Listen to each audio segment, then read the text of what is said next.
vous pensez, crée-t-elle votre réalité? Parce que si effectivement notre état d'esprit et notre façon de voir les choses peuvent affecter la réalité qui nous entoure, cela nous donnerait certainement un oui, un coup de pouce, une avance dans tous les défis que nous rencontrons.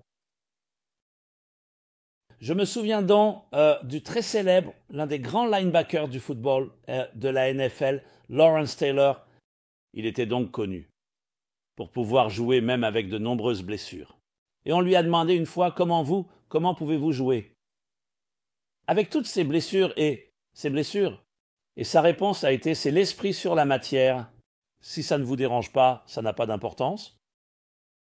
Donc oui, cela peut être vu comme une blague, un peu humoristique, mais cela a aussi une vérité profonde.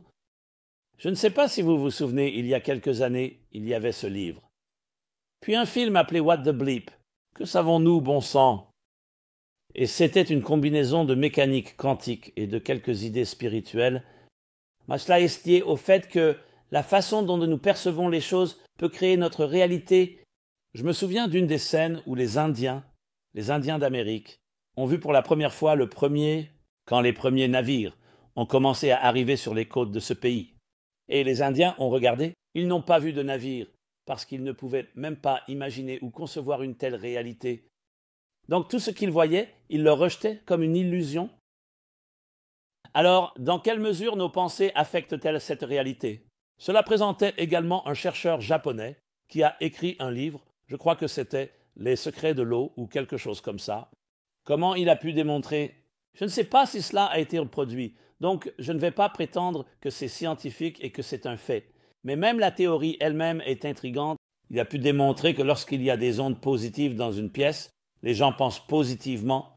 Les cristaux d'eau eux-mêmes se forment de manière très harmonieuse et très équilibrée. Quand il y a beaucoup de tension et de stress dans la pièce, les cristaux d'eau deviennent tous grotesques et sont affectés par cela. Donc, je ne sais pas si c'est le cas à ce point-là, mais une chose est sûre, vous allez à une fête, vous allez à un événement, vous pouvez dire s'il y a du stress dans l'air, si les autres ne s'entendent pas ou sont de mauvaise humeur. Même si vous ne connaissez pas exactement les détails, cela se répercute sur les attitudes, les ondes, et il y a des choses psychosomatiques. Je me souviens, je vais juste partager ma petite histoire, quand j'étais enfant, j'étais très allergique à l'herbe à poux appelée rhume des foins. Les étés étaient misérables quand tout le monde profitait d'une belle journée venteuse. Pour moi, pour les personnes allergiques de la mi-août à septembre, c'était horrible. Tous vos passages, toute votre tuyauterie, on avait le nez bouché, on n'arrêtait pas d'éternuer, la gorge chatouillée, les yeux démangés. Je veux dire, ce n'était généralement pas dangereux, mais c'était juste une horrible nuisance par de si belles journées. Je me souviens avoir eu une fois une crise, presque une crise d'asthme. Ils m'ont donné quelque chose pour dégager mes voies respiratoires. Et Dieu merci, tout allait bien. Mais à ce moment-là, j'ai décidé que je devais aller voir un allergologue. Je suis allé voir un allergologue à Brooklyn. Il y en avait un célèbre, le docteur Redner était son nom. La première chose qu'il a faite, bien sûr, c'était ses tests de grattage. Il vous injecte avec différents types de choses. L'herbe à poux, la poussière, d'eau de pollen, je ne me souviens même pas lesquelles. Les deux qui ont gonflé. Et j'ai eu une vraie réaction juste là, c'était la poussière et l'herbe à poux. Maintenant, une telle réaction, c'était vraiment, je veux dire, horrible. Alors le médecin m'a immédiatement fait une injection de quelque chose. Tout s'est dégagé et je lui ai dit, pourquoi ne me donnez-vous pas simplement ces injections et je n'aurai plus d'allergie? Il dit, ce que je viens de vous injecter, c'était de l'adrénaline. Adrénaline. Et littéralement, la journée, c'était comme être au paradis. Belle journée d'été, tout est clair. Parfaitement. Alors je lui ai dit, est-ce l'adrénaline que nous générons quand nous sommes excités ou que nous anticipons quelque chose? Il a dit, oui, alors pourquoi ne me la donnez-vous pas? Il dit, vous développerez une immunité à cela. Vous aurez besoin de doses plus élevées et cela pourrait être dangereux. L'adrénaline devrait être contrôlée. Et puis je lui ai posé une question. J'ai dit, est-il possible que je travaille sur des journées très intenses de mon travail qui étaient des dimanches? Pourquoi? Parce que le dimanche, je me souvenais des discours du Rebbe de Lubavitch. Je devais mémoriser mot pour mot des heures et des heures de discours. Et le dimanche était bien sûr le premier jour après le sabbat. Et je devais m'asseoir et le recréer. Et c'était un travail tellement intense, je ne ressentais généralement pas d'allergie. J'ai toujours pensé que mon nez ne le remarquez tout simplement pas. Parce que quand on est tellement occupé par des choses plus importantes, on ne le remarque pas. Est-il possible, ai-je dit, que parce que je fais ce travail de très haut niveau, intense, avec beaucoup de pression sur moi et sur mon esprit, et tout le travail que je fais, est-il possible que je génère de l'adrénaline et qu'elle contrôle l'allergie dans une certaine mesure? Il a dit absolument. Et il m'a dit, avez-vous déjà vu des chanteurs d'opéra, des pianistes de concert, des acteurs à Broadway ou dans d'autres types de spectacles? Ils peuvent être sur scène pendant des heures et ils n'éternuent jamais et ne bâillent jamais. Ce n'est pas seulement du contrôle, dit-il, parce que l'adrénaline, quand elle circule, elle a un type de contrôle surhumain sur vos facultés. Et il a souligné, il a dit, quand vous décidez de vous réveiller à 6 heures du matin, le meilleur réveil, vous n'avez besoin d'aucun réveil. Comment votre corps sait-il qu'il doit se réveiller? Parce qu'il y a un pouvoir de l'esprit, qui n'est pas seulement un pouvoir spirituel. Il a un effet physique, il génère des substances chimiques. Il active et déclenche différentes substances chimiques, y compris l'adrénaline, qui vous donne un type de contrôle différent. En y réfléchissant, je me suis dit, une seconde ici, peut-on créer cela? Pouvons-nous l'emballer? Pouvons-nous le reproduire? Pouvons-nous créer une formule, ce que nous appelons aujourd'hui un algorithme? Et la réponse est absolument oui. Maintenant, il ne s'agit pas de miracle. Ce n'est pas Dieu nous en préserve. Si une personne a un accident et juste un état d'esprit, l'accident n'aura pas d'effet. Évidemment, il y a beaucoup de choses que nous ne pouvons pas contrôler entièrement.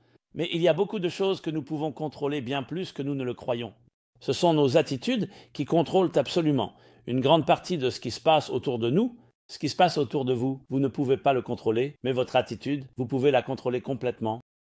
Donc si quelqu'un est confronté à un défi, quelle est la différence entre un bon nageur et un mauvais nageur? Quand une tempête frappe en mer, ils sont tous les deux en mer. Le mauvais nageur n'a pas d'expérience. Il ne saura pas comment naviguer. Le mauvais nageur luttera contre la marée jusqu'à l'épuisement, ce qui peut bien sûr être très dangereux.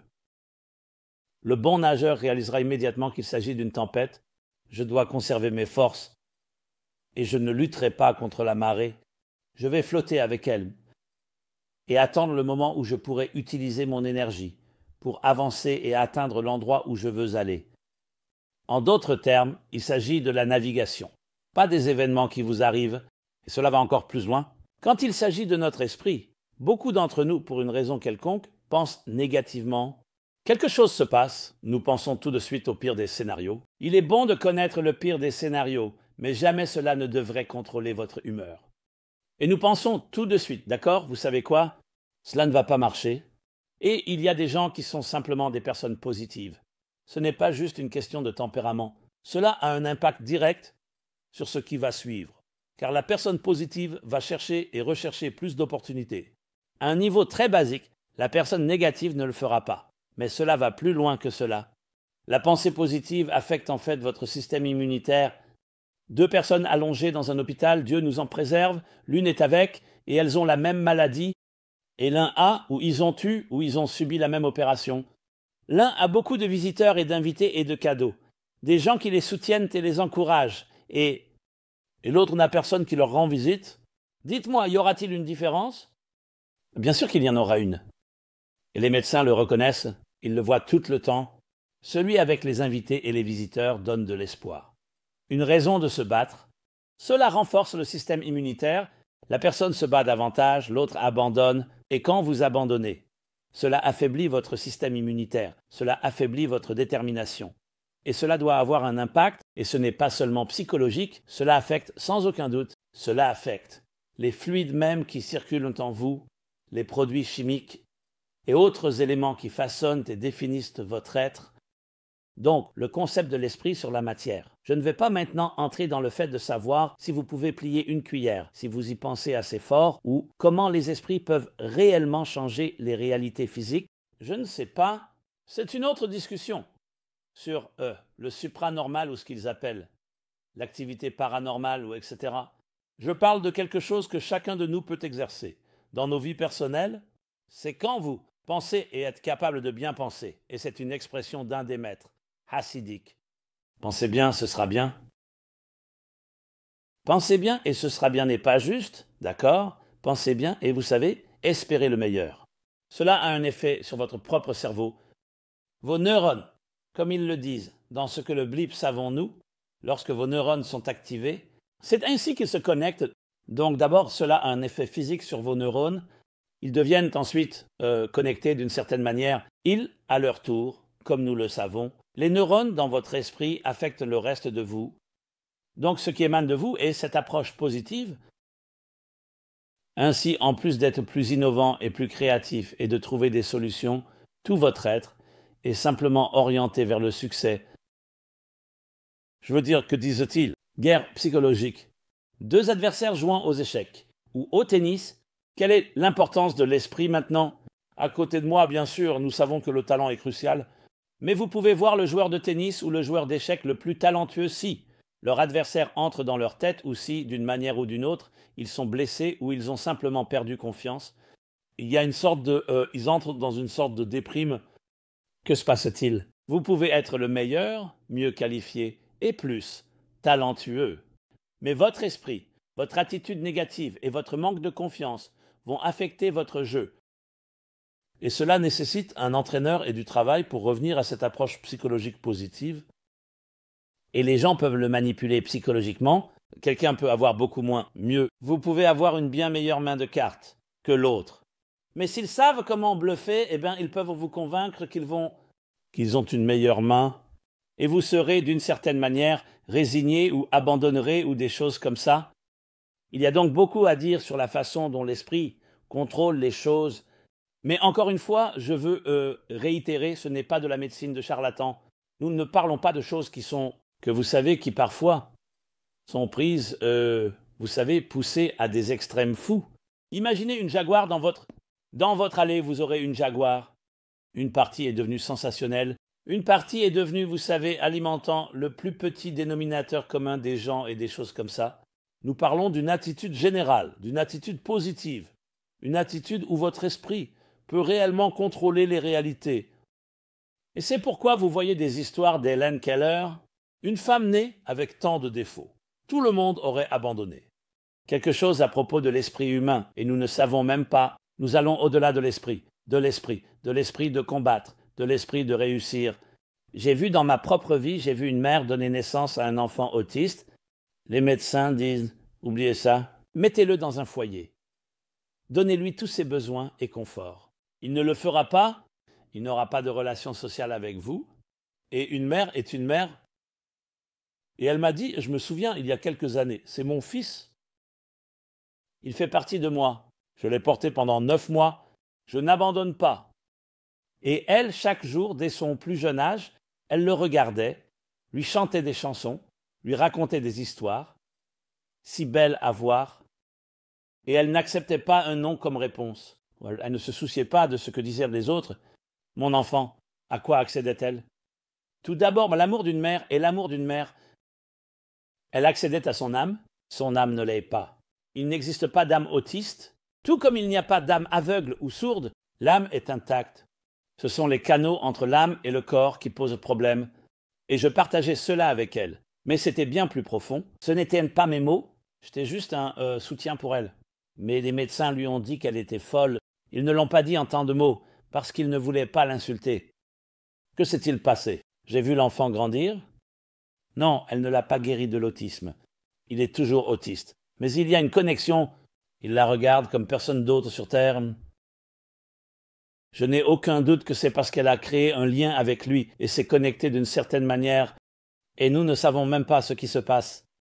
Les médecins eux-mêmes vous le diront, nous ne savons pas vraiment ce qui se passe. Nous connaissons juste les symptômes. Nous savons, nous regardons l'historique, nous regardons les autres. Nous ne comprenons pas les mystères de l'esprit, du superconscient et surtout de l'âme. Et quand vous y pensez de cette manière, ce que vous faites, c'est que votre esprit est un instrument. Et quand vous vous permettez d'être entouré d'énergie positive et de pensées positives, alors cela devient l'esprit sur la matière. Oui, l'esprit sur la matière. Quand cela ne vous dérange pas, cela n'a pas d'importance. À un niveau basique et à un niveau plus profond, l'esprit peut réellement façonner les réalités. Écoutez, la confiance engendre la confiance. Quand quelqu'un aborde quelque chose avec confiance, comment cela affecte-t-il tout le monde autour de cette personne? Ils deviennent plus confiants, Quand vous allez à la guerre et que vous marchez avec un chant de victoire, comme c'était la coutume, dans certaines armées, cela vous donne ce sentiment « je vais être victorieux ». Quand vous vous sentez ainsi, vous voyez une lumière au bout du tunnel. Cela vous donne plus de force et cela vous donne plus de pouvoir. D'un autre côté, vous pouvez être l'armée la plus forte du monde. Coincé au Vietnam, sans savoir pourquoi vous vous battez, si vous pouvez gagner et ce que signifie même gagner. Qu'est-ce que la victoire? Que s'est-il passé? Une armée démoralisée avec toutes les armes du monde, avec toutes les armes les plus intelligentes, mais sans aucune idée de pourquoi je me bats. Et les Vietnamiens se battant avec du bambou, des cannes de bambou, mais c'était le leur. Ils se battaient pour ce en quoi ils croyaient, leur famille, leur maison, leur communauté. Je ne dis pas que c'est un exemple parfait pour ce sujet, mais cela donne un autre goût, qui n'a rien à voir avec la puissance de feu. Cela n'a rien à voir avec la quantité, c'est la qualité. C'est pourquoi une déclaration puissante des sages dit qu'une mesure, gagnée par vous-même, vous est plus précieuse que 9 mesures. Donnez-en cadeau. Donc disons que vous avez gagné 1 million de dollars et que quelqu'un vous offre un cadeau de 9 dollars et quelqu'un vous offre un cadeau de 9 millions. 9 millions, c'est 9 fois plus. Vous pouvez acheter 9 fois plus, ou prendre 10 millions et 90 millions, ou 1000 et 9000, quel que soit le nombre. Mais 9000, c'est tellement plus. Mais ce n'est pas le vôtre. Pas votre bébé. Pas votre création. Quand c'est le vôtre, qualitativement, tout change. Et donc, il y a de nombreux exemples pour cette idée. Nous approchons de la nouvelle année hébraïque. Rosh Hashanah sera la semaine prochaine, dans une semaine. Un peu plus d'une semaine. 8 jours. Et une nouvelle année n'est pas seulement une nouvelle année sur le calendrier, c'est aussi une nouvelle énergie, de nouvelles opportunités. Regardez ce que nous avons traversé au cours de l'année et demie écoulée depuis, disons, mars 2020. Le Covid a en fait commencé plus tôt, le 19 novembre, c'est pourquoi on l'appelle Covid-19. Mais quand c'est devenu quelque chose dont nous avons pris conscience et pour lequel nous sommes devenus vigilants, etc., très démoralisant pour beaucoup d'entre nous, cela a été très incertain, inconnu. Tant de domaines, chaque secteur de la vie a été perturbé. Mais j'ai vu de mes propres yeux, j'ai vu 2 types de personnes faire face aux mêmes circonstances, l'une avec une attitude positive qui va s'en sortir, qui va naviguer, je ne sais pas comment, mais je l'ai en moi et je vais me battre sur la façon dont cela affecte leur famille elle-même. Cela change les réalités? Est-ce que cela change qu'il y ait moins de Covid ou moins de menaces ou moins de problèmes? Non, vous ne changez pas cela, mais cela change votre réalité. Et je n'ai aucun doute que si collectivement nous étions dans un tel état d'esprit, cela changerait même les réalités extérieures. Donc c'est une bonne chose à envisager. Même si vous n'y êtes pas complètement, réfléchissez, simplement. Considérez la possibilité, considérez l'option que vous avez en vous-même. Si vous vous permettez d'accéder à cette âme, à ce qui est en vous, et que l'esprit suit cela, et que les émotions suivent l'esprit, vous pouvez créer une nouvelle réalité pour vous-même. Et j'oserais même dire une nouvelle réalité autour de vous également. Cela émet des vibrations. Nous savons aujourd'hui que la matière et l'énergie sont réversibles, E égale mc au carré. La théorie la plus célèbre d'Einstein. Alors pourquoi ne pourrions-nous pas dire que l'énergie générée par vos ondes cérébrales, par vos neurones, par la charge de vos neurones, a un effet sur la matière elle-même? Réfléchissez-y, mais surtout, agissez. En suivant cette pensée positive, vous verrez par vous-même que cela pourrait changer et élever votre morale, vos attitudes, vos perspectives et finalement la réalité de votre vie elle-même, l'esprit sur la matière. C'était Simon Jacobson. Ceci est le Meaningful Life du mardi. Je suis, Meaningful Life du dimanche. Chaque dimanche à 15h. Heure de l'Est. Et sur tous les canaux et plateformes de médias sociaux. J'aimerais avoir de vos nouvelles si vous avez aimé ce que vous avez entendu. Veuillez partager, aimer, vous abonner. Diffusons le message. Mettons tous nos esprits ensemble. Et ensuite, combien plus est la synergie collective de cette énergie positive générée dans la stratosphère et ayant cet effet papillon qui peut impacter l'univers entier pour le bien. Soyez bien, restez en bonne santé. Que Dieu vous bénisse.